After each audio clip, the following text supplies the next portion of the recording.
Berdoa sesuai dengan kepercayaan kita masing-masing.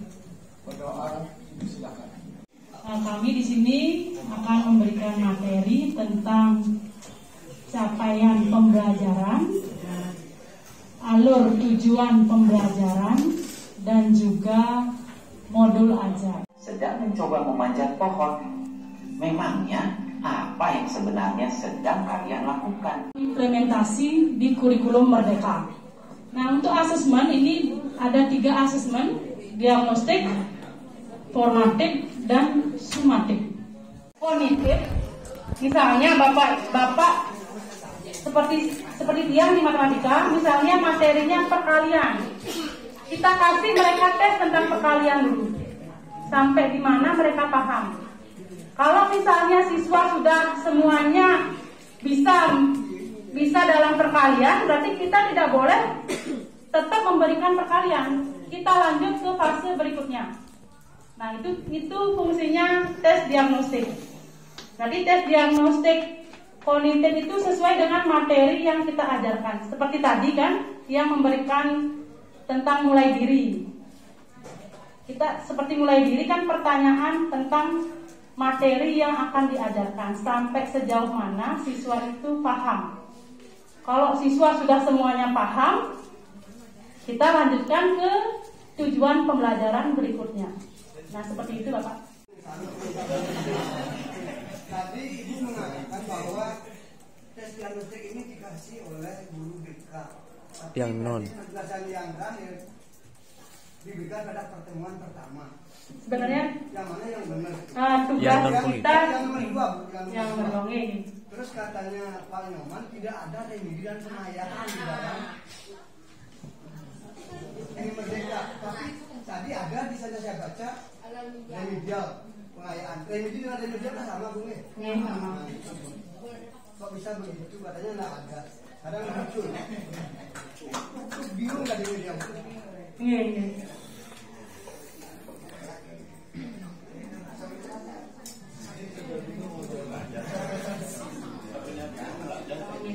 Sebenarnya apa diagnostik itu kan ada 2, non kognitif dan kognitif. Guru BK dia memberikan tes diagnostik non kognitif di awal tahun pelajaran. Nah, kondisi setiap pembelajaran siswa itu kan berbeda, Bapak. Kan tetap kita menerapkan ya tes diagnostik. Kita yang punya kewajiban untuk menerapkan tes diagnostik kognitif dan non kognitif. Nah, untuk non kognitif yang data yang diberikan oleh BK itu sebagai penunjang. Misalnya keadaan mereka di rumah broken home. Berarti kan kita sudah punya data, oh anak ini di rumahnya seperti ini. Nanti di setiap pembelajaran kita berikan lagi tesnya, apakah mereka sudah siap secara mental untuk menerima pembelajaran. Nah, itu fungsinya untuk tes diagnostik non kognitif. Berarti secara psikologis kita minta di siswa. Dan untuk yang kognitif kan kita yang punya. Kognitif itu kan sesuai dengan materi yang kita ajarkan. Kan tetap itu kita berikan kepada siswa di setiap sebelum pembelajaran kita mulai. Misalnya modul ajar 1, sebelum modul ajar 1 kita memberikan tes diagnostik sesuai dengan tujuan pembelajaran di modul 1. Nah, untuk remedial dan pengayaan, memang seharusnya di kurikulum Merdeka ini tidak ada remedial. Kenapa tidak ada remedial? Karena setiap kita selesai melaksanakan pembelajaran, kita kan memberikan tes formatif. Nah, formatif ini tujuannya mereka untuk memperbaiki pembelajaran mereka. Nah, kalau misalnya dia di formatif kurang, kita berikan lagi treatment pembelajaran berikutnya seperti apa, agar formatifnya ini bisa meningkat sesuai dengan yang kita harapkan. Jadi kalau logikanya tidak ada remedial, tapi dari pusat. Nah, ini kami dapatkan data dari komponen modul ajar dari pusat, kami dapatkan seperti ini. Mungkin untuk yang kesulitan belajar, nah itu dipakai di remedial. Mungkin seperti itu, Bapak.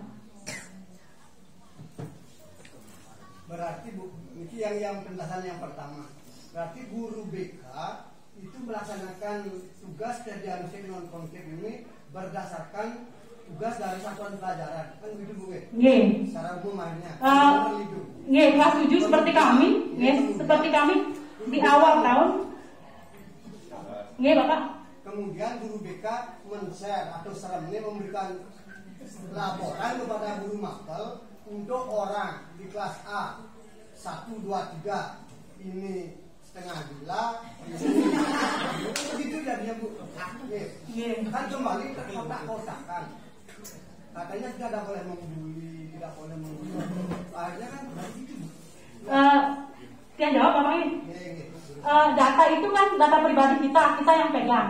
Tidak bisa kita hasil itu kita share ke siswa.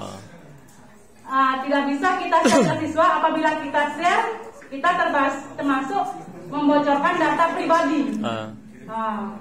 Nanti hasil yang dari guru BK itu kita pakai sebagai pedoman atau kita sebagai tambahan.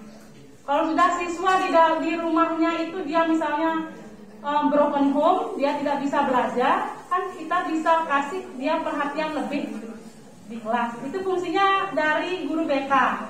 Tapi guru mata pelajaran juga wajib memberikan diagnostik non kognitif.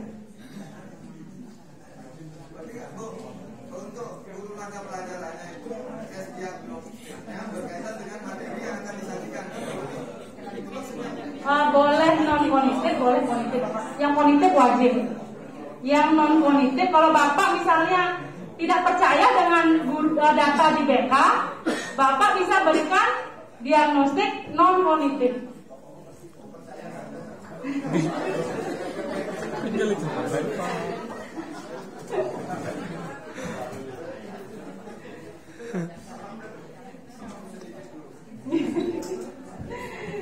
Ada lagi ya Bapak?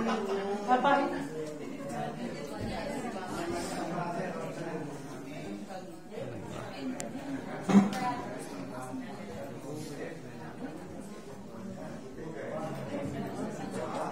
diagnostik Pak, diagnostik Pak.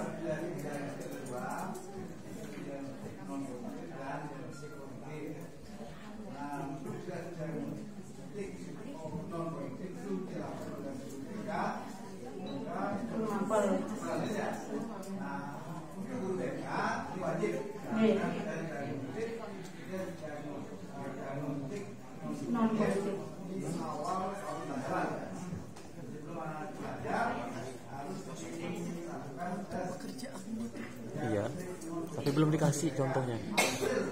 Kamu belum mulai, santai aja.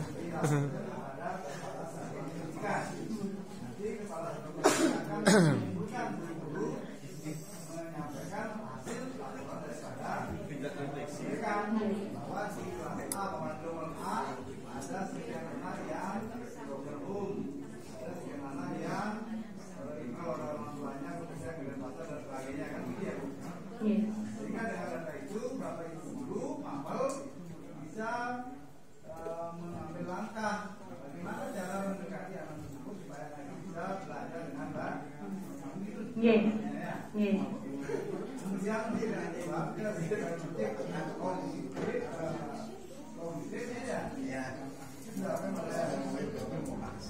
guru mapel.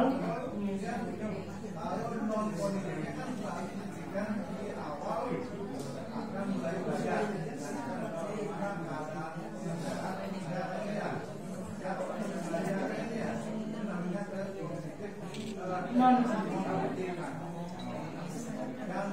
Ini apakah ini dilakukan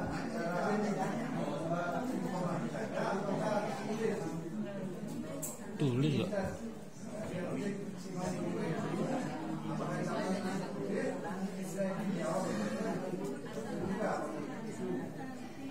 Tulis karena sifatnya itu rahasia.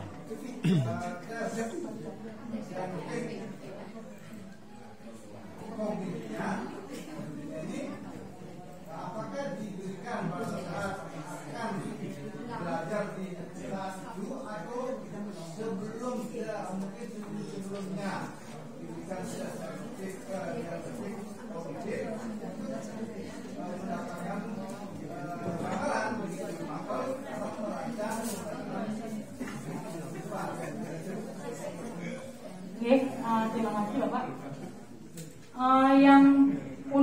tes non kognitif, untuk tes diagnostik non kognitif itu Bapak Ibu guru yang merancang, Bapak Ibu guru yang di sini merdekanya kita. Apakah mau kita tertulis, apakah mau lisan, diserahkan ke Bapak Ibu guru.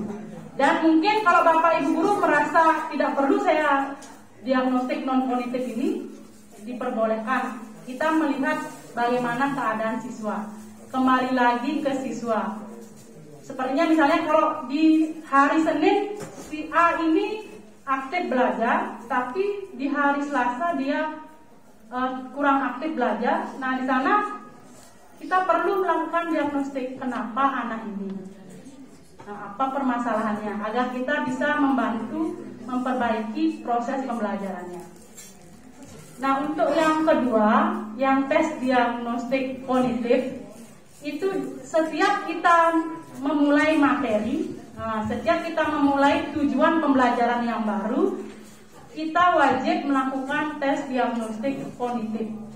Nah, Bapak Ibu guru, kalau misalnya H-1, misalnya hari Senin, hari Selasa kita mengajar, kita berikan hari Senin, boleh Bapak. Atau seminggu sebelumnya juga boleh. Terserah lagi ke Bapak Ibu guru. Lagi sekalian, kita lanjut ke pembelajaran berikutnya. Nah, bukan tentang materi prasyarat. Nah, ini hanya contoh saja Bapak. Mungkin ada yang kurang, bisa Bapak Ibu sempurnakan. Tapi yang jelas diagnostik kognitif itu bukan tentang materi prasyaratnya, tapi memang materi yang akan kita ajarkan, materi yang akan kita tuju. Jadi kita bisa memetakan, oh siswa ini sudah paham. Makanya di satu kelas itu mereka bisa belajar dengan fase yang berbeda. Barang tentang pengetahuan siswa tentang materi yang akan diajarkan.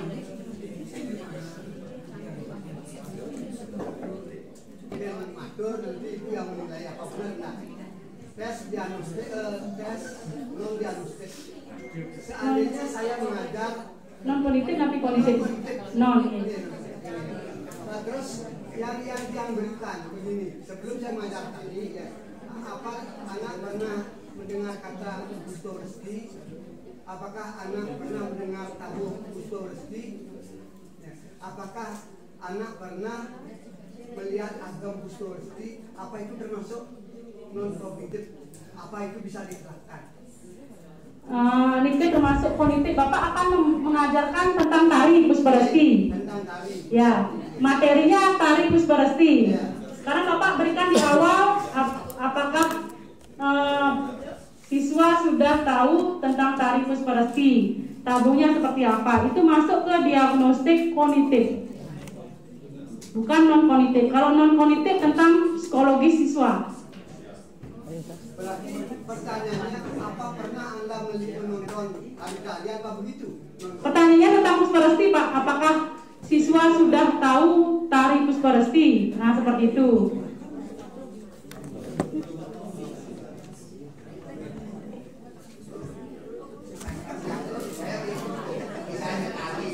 Sudah tahu tari Pusparesti, tidak boleh kita ajarkan tari Pusparesti lagi, Pak. Kita lanjut ke fase berikutnya. Kita berikan mereka tari yang lain. Nah, materi yang lain.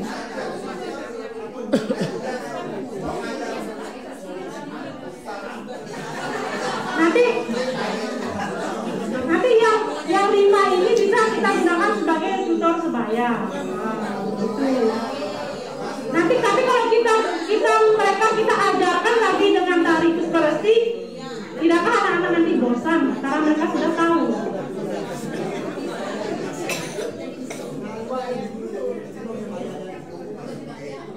Nah, di sini namanya diferensiasi di dalam kelas.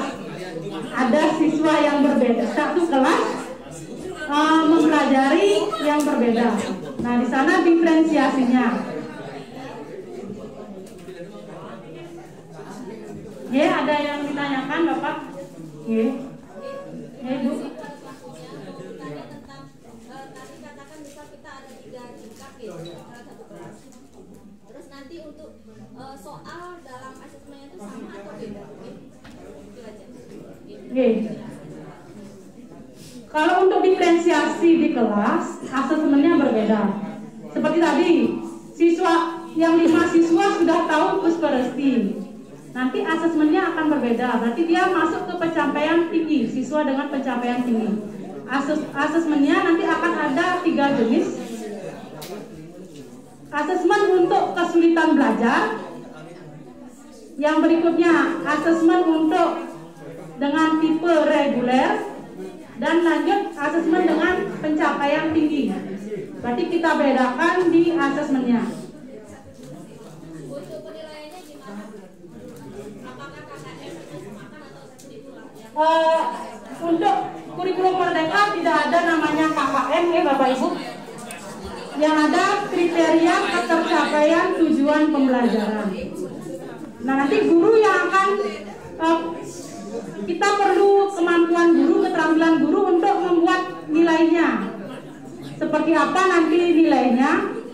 Kalau siswa sudah mencapai tujuan pembelajaran ini, sudah mencapai kriteria yang kita rancang, berarti mereka sudah bisa lanjut ke fase berikutnya.